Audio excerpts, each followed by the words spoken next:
Приветствую! Сегодняшнее видео я начинаю в некотором аутфите. А все дело в том, что мы планируем поностальгировать, немножко похвастаться, а также выяснить, почему люди, которые говорят: «Ох, был бы у меня такой же инструмент, я бы тоже все забацал, но вот у меня нет». В общем, почему люди, которые так говорят, не правы, либо не совсем правы, скажем так. И делать все это мы будем на примере косплея по охотникам за привидениями.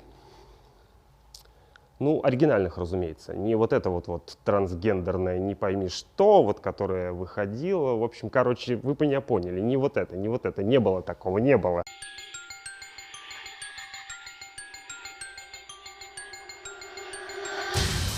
Ну и начать, наверное, стоит с самого интересного, а именно с протонного рюкзака. Заодно и обозначим объемы разрушений. Барабанная дробь. Та-да-да-дан. Вот такая вот штука у нас имеется. И сейчас я покажу вам, как она работает. Надену перчаточки, чтобы не бесить некоторых особо умных комментаторов. Да и вообще это аутентично. Здесь у нас имеется световое табло, которое при помощи рукоятки, на нем меняются различные эффекты. Все остальное у нас пока не включено, потому как у нас есть замечательный блястер. Так вот он выглядит. И на нем еще куча всяких разных кнопочек. Если мы нажмем на кнопочку Activate, у нас начинает вот здесь вот сверху мигать лампочка. Дальше. Если мы переключим верхний из этих рычажков, вот так вот у нас загорается табло. И начинают, значит, работать лампочки на самом рюкзаке. Также у нас есть еще кнопочка интенсивность, Intensify, вернее, которая у нас переключает разные режимы на табло уже самого бластера.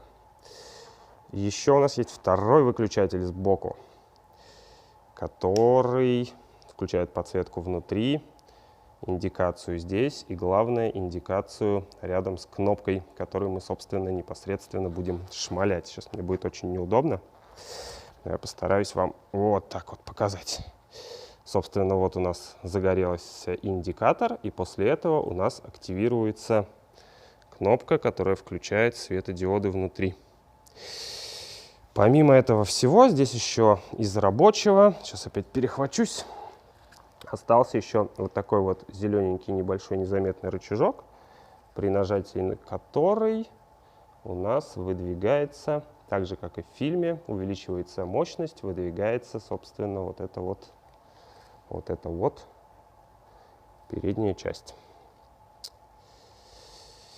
Соответственно, если мы, допустим, выключим первую кнопку, у нас, разумеется, мы уже пошмалять не сможем, потому что у нас все отключается. Тут, в общем, все сделано максимально близко к киношному варианту. Ну, то есть в те времена фильмы еще, в общем-то, как-то старались продумывать хотя бы общую концепцию работы оборудования, даже если оно было как бы фантастическое. И, соответственно, если мы делаем реплику, было бы прикольно, если бы вещь с таким количеством всяческих кнопочек делала хотя бы что-то прикольное. Она, по идее, еще должна звуки издавать, потому что в кино там был звук. Как раз когда реактор, сейчас меня будут бить, я забыл, как называется вот эта круглая штука. В общем, когда она разгоняется, там был еще характерный звук. Но его нету, я чуть дальше объясню, почему. Давайте мы в последний, может не в последний раз глянем, на что это у нас все похоже в общих планах. И перейдем к все-таки тематике сегодняшнего видео. А именно, почему же есть такие люди, которые говорят, что у них нет инструмента и они не могут ничего делать. Вернее, не почему они есть, а почему они не правы. Для этого нам придется немножко окунуться в историю, скажем так. Я, к сожалению, поленился, не поднял архивы и не могу назвать точной даты, когда вот, собственно, я сделал этот протонный рюкзак. Просто потому, что на тот момент особо-то и не было никаких фоток, то есть мне оттолкнуться даже толком не от чего. Сейчас объясню почему. Но ориентировочно это был промежуток между 2006 и 2010 годом, грубо говоря. Ну, в общем, будем ориентироваться, что это что-то в районе 2008 года. На тот момент в России, наверное, ну в Питере так точно, вообще в принципе еще не было ни одного крупного гик-фестиваля. Был StarCon в Москве, который был небольшой вечеринкой для своих, скажем так.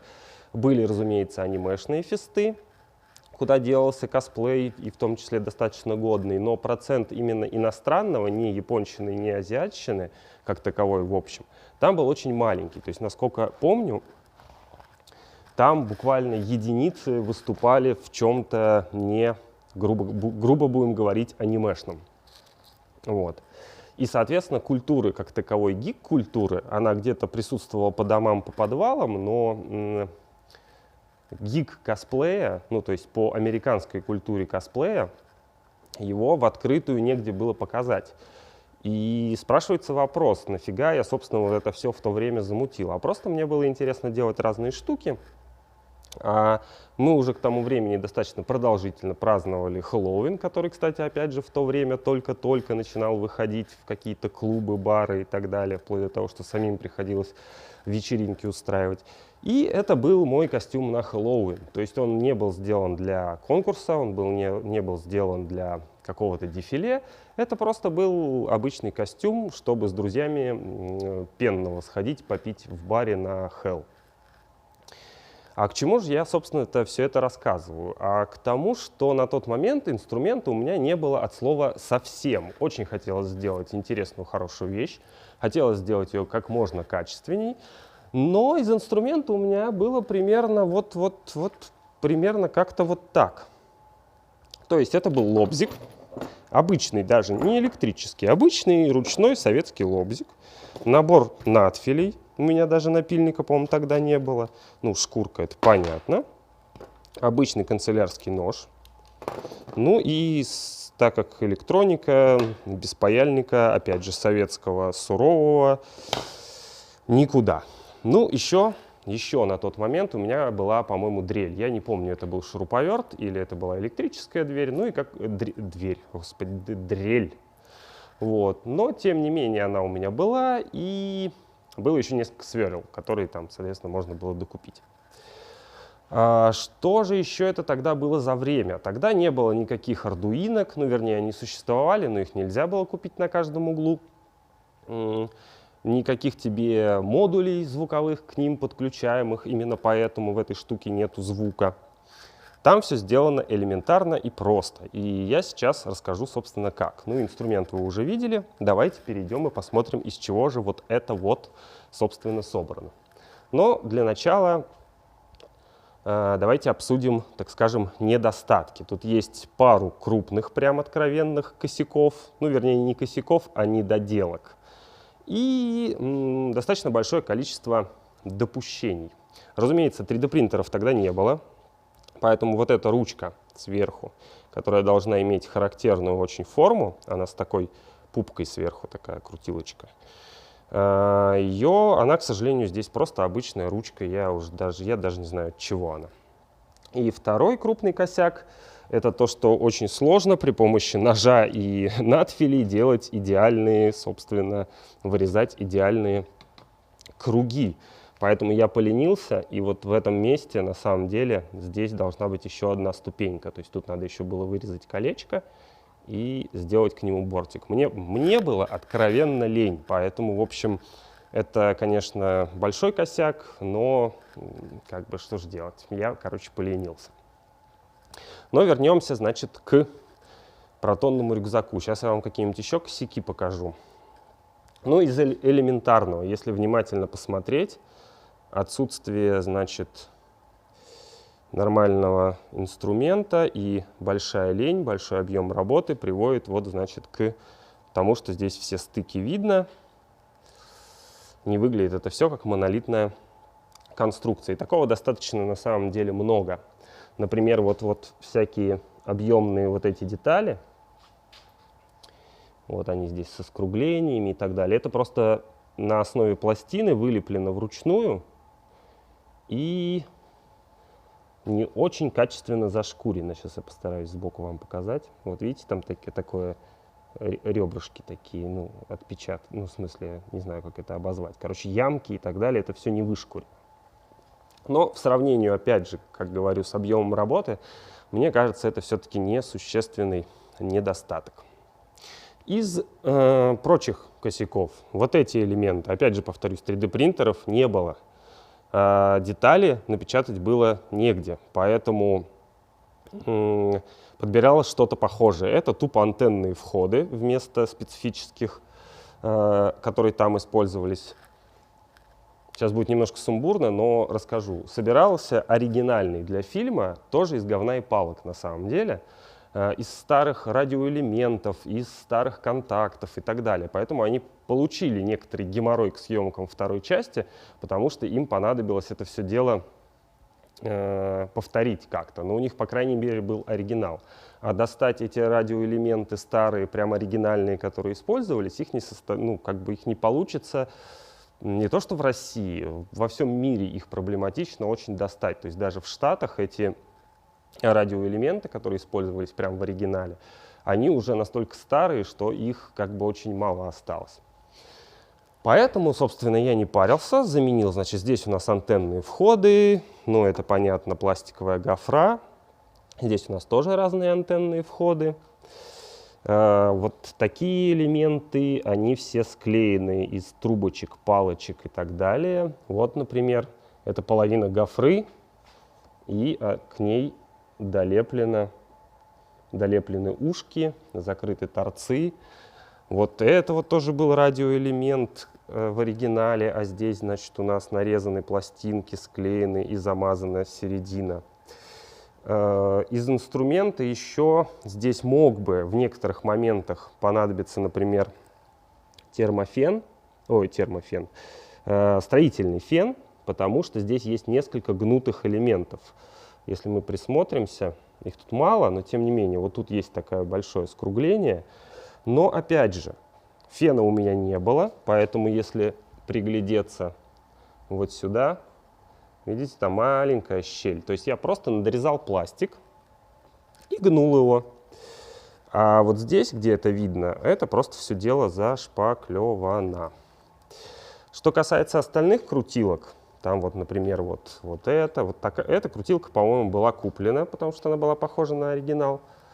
А вот остальные вот эти штучки все, ну, тумблеры, понятно, они стандартные, вот эти вот заглушки для диодов, вот эти крутилки, вот эта крутилка и так далее. Это я просто все собирал, короче, скручивал где только можно. У меня вот есть запас всяких разных штучек, дрючек. Они мне по работе иногда нужны, когда ты собираешь что-то. И, собственно, вот это все было найдено. Потратил я, на самом деле, на это достаточно много времени. Вот. Что тут еще интересно? Вот это вот тоже, видите, тут прямо есть как маркировочки, обозначение, что это за радиоэлемент. На самом деле это кусок трубы, к которому приделана крышка. По-моему, вот эта крышка да, вот она даже откручивается, крышка от кетчупа. Но если вы посмотрите оригинал, можете сравнить, насколько это все дело получилось похожим. От компа радиатор. Вот это, насколько я помню, это чашка, у которой была отпилена ручка. Вот это пластиковый советский таз, который подходил под размер. Шина была склеена из отдельных проводов. Вот это, по-моему, тоже стакан какой-то, у которого не очень ровно замазано вот дно, потому что тут был бортик, как на всех стаканах. В общем, такая вот, собственно, история. Собрано, как вы видите, все из говна и палок. Инструмент использован элементарный. Ну и что я вам еще не рассказал, так это то, как там все работает с точки зрения электроники. Я уже упоминал, что Arduino тогда не было, запрограммировать все нормально было возможно, но очень сложно. Поэтому там стоят просто 3 элементарных платки. Из-за этого все работает не совсем как оно должно, то есть не идеально, нету звука. Но давайте я вам покажу как пример, что ж тут так неправильного. То есть, во-первых, эффектов, конечно, здесь быть не должно. И там просто должна такая полосочка бегать. Во-вторых, сейчас мы все включим. Во-вторых, как, не знаю, видно вам или нет, но вот эти вот лампочки, они мигают в хаотичном порядке, просто потому что там установлены мигающие светодиоды. Они прям готовые, сами все мигают. И так как мы знаем, вернее, сейчас мы узнаем о том, что 2 одинаковых диода изготовить невозможно, они мигают в хаотическом порядке, хотя они подключены просто банально параллельно.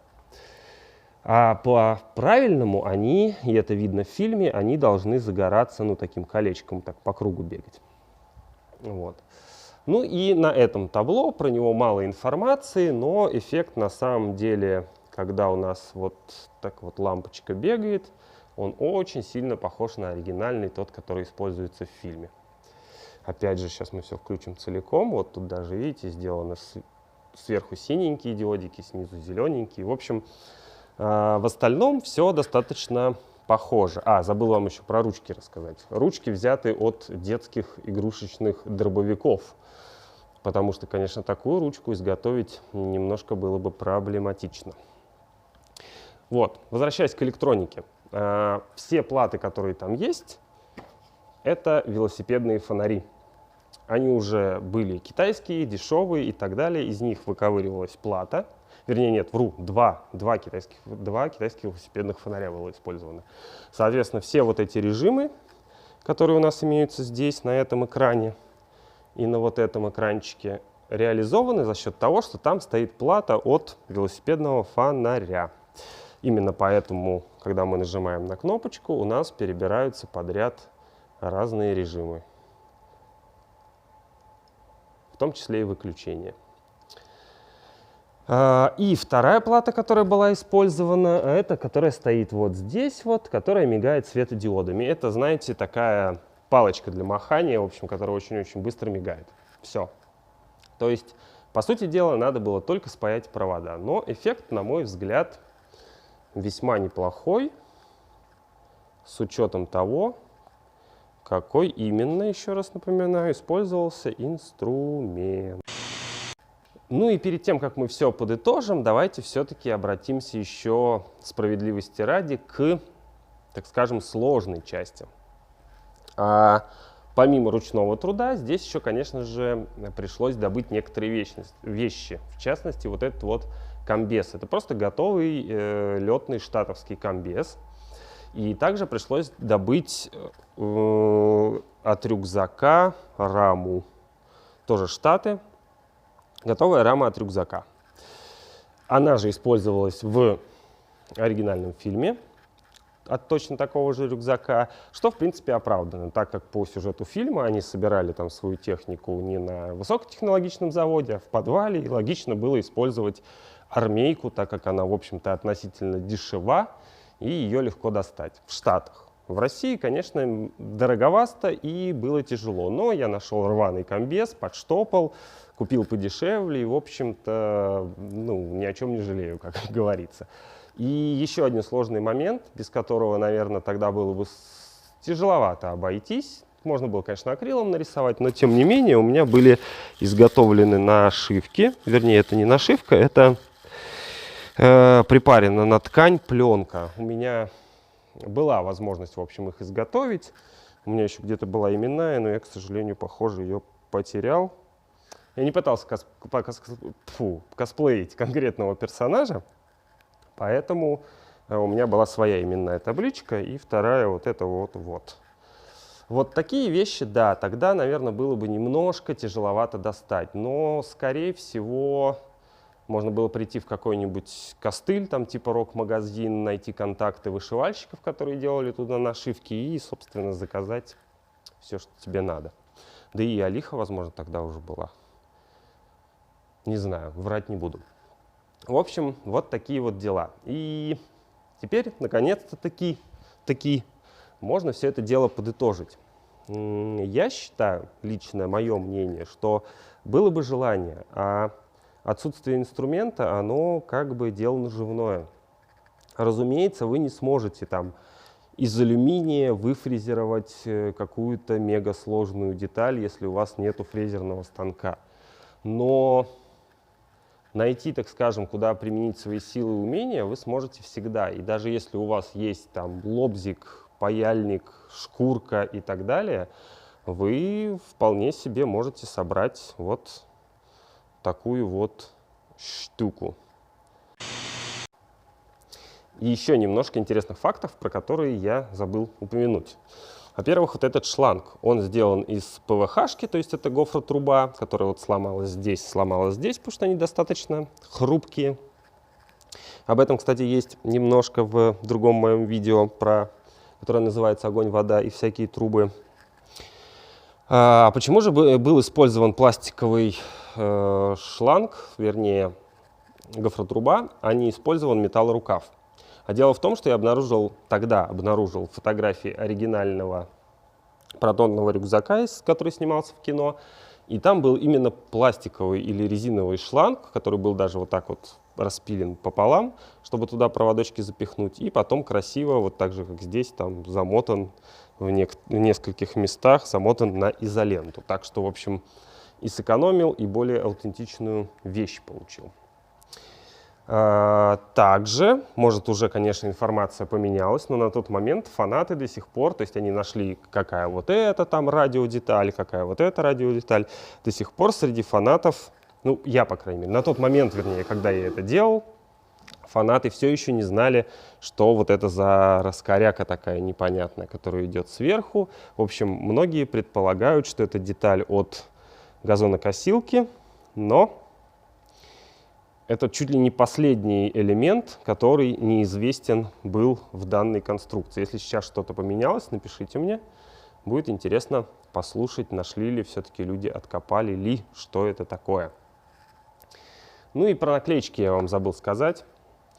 Типографии тогда уже были, их, конечно, было не так много, как сейчас, но возможность напечатать на нормальном лазерном принтере все вот эти все наклеечки, которые тут на баночках сбоку, тут надписи для кнопок, и даже сверху одна есть. В общем, возможность уже напечатать их была. Так что это тоже сторонняя вещь, так же как комбез готовый, рама для рюкзака готовая и нашивки, если их так можно назвать. И на этом моменте мы последний раз оползем эту штуковятину. Крепеж, кстати, вот видите еще какой. Собран из алюминиевых пластиночек, потому что там в оригинале использовался какой-то хитрый крепеж. Но тем не менее, вот Т-образный слот, вот такая вот штуковина, просто набрана из алюминия и скручена на винтики и посажена на фиксатор резьбы. Все, теперь точно все. А вот и нет, сказал бы я сам себе, если бы у меня раздвоение личности было. А все потому, что я вам совсем забыл рассказать, из чего же была сделана основа. Сделана она была из фанеры, для этого нам и нужен был лобзик. А все коробочки, которые налеплены сверху, и крупные элементы, кроме круглых, были изготовлены из вспененного ПВХ.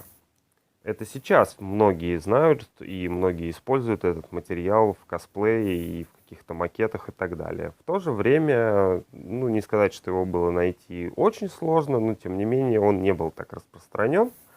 Но уже тогда я сообразил, что можно мониторить магазины косметики. У них очень часто меняются вывески, которые как раз изготовлены из этого самого вспененного ПВХ. Если вам повезет, можно подкараулить тот момент, когда они меняют эти вывески. Соответственно, выбрасывают кучу очень полезного материала. И именно поэтому достаточно продолжительное время спонсором моего крафта был некий магазин косметики, который я, конечно же, не назову. И уже теперь точно, абсолютно бесповоротно мы переходим к бонусной части.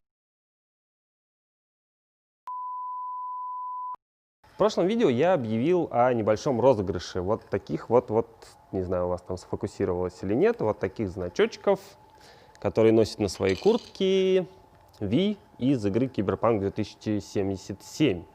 И настало время подвести итоги данного розыгрыша. Я тут подготовился. У меня есть стаканчик, я тут набрал кубиков. Не хотел, вернее, использовать рандомайзер. Я выписал, значит, на листочке имена участников. И нам понадобится нам один кубик, потому что участников у нас было, которые выполнили условия, очень, кстати, простые. Быть подписанным на вот этот канал, быть подписанным на группу и сделать в группе репост. Условия это выполнили 6 человек. Такой популярности у нас не было никогда. Я не знаю, то ли вам вообще не интересно, то ли мы обкосячились. А мы, кстати, обкосячились, потому что мы тег неправильно с опечаткой написали. Я очень торопился, не проверил и, короче, вот. Но, что обещано, то обещано. У нас розыгрыш. Собственно, и вот наши 6 участников, вернее, их инициалы. У нас есть 6 участников, у нас есть кубик. И все без обмана. Кидаем кубик. Барабанная дробь. Кубик укатился. Номер 2. У нас есть первый победитель. Номер 2. Давайте еще раз. Я обещал 3 значка. 3 значка из 6 человек разыгрывать. Когда один из них я, это, конечно, круто. Слушай, НБ. Некое НБ. Я знаю, что это некое, потому что я всех этих людей лично знаю в лицо. Нет, по 2 значка мы не даем, это нечестно. 1. У нас есть второй победитель. Ну и давайте третий, волшебный. Обещал 3, значит будет 3. О, как далеко. НБ, зачем тебе 3 значка? Переигрываем. И номер 4. Как ни странно, я ничего не выиграл. Вот я до хрена везучий человек. В общем, если вы выполнили условия конкурса, и если ваши инициалы ВКонтакте мы, победитель номер 1, победитель номер 2 ЕМ и НБ, которая выиграла 3 раза, но это нечестно, надо делиться. В общем, я вам торчу значки, вы знаете, как меня найти. Все отдам. Ну и на этом я, собственно, буду прощаться. Если вы все-таки пропустили розыгрыш, и все-таки вам вдруг это интересно, и вы хотели бы, чтобы в дальнейшем мы что-то попробовали снова разыграть, ну, как бы, вы сами знаете, алгоритмы сейчас такие алгоритмы, это никто не видел этот розыгрыш, нас никто, вернее, очень мало кто смотрит, мы всех ценим и любим, но нас очень мало. И давайте будем поактивней. Если напишем вы, нам, что вы что-нибудь бы хотели бы, мы ничего крупного, большого, гигантского предложить не можем, пока не можем, но тем не менее. В общем, пишите «хотим конкурс», предлагайте варианты, предлагайте, если интересно про что-то послушать, если интересно выслушать менее сумбурную версию про вот всякий став. Пишите, было ли интересно, хотите ли вы про какой-нибудь еще старый косплей посмотреть, послушать, как это делалось. Или, может быть, позвать каких-нибудь гостей в гости, ну, разумеется, каких-то друзей, там, других косплееров, они вам расскажут опыт, так скажем, работы с нашей студией, или покажут свои костюмы, или мы у них попросим их погонять. В общем, короче, пишите, звоните, присылайте голубиную почту. Пока.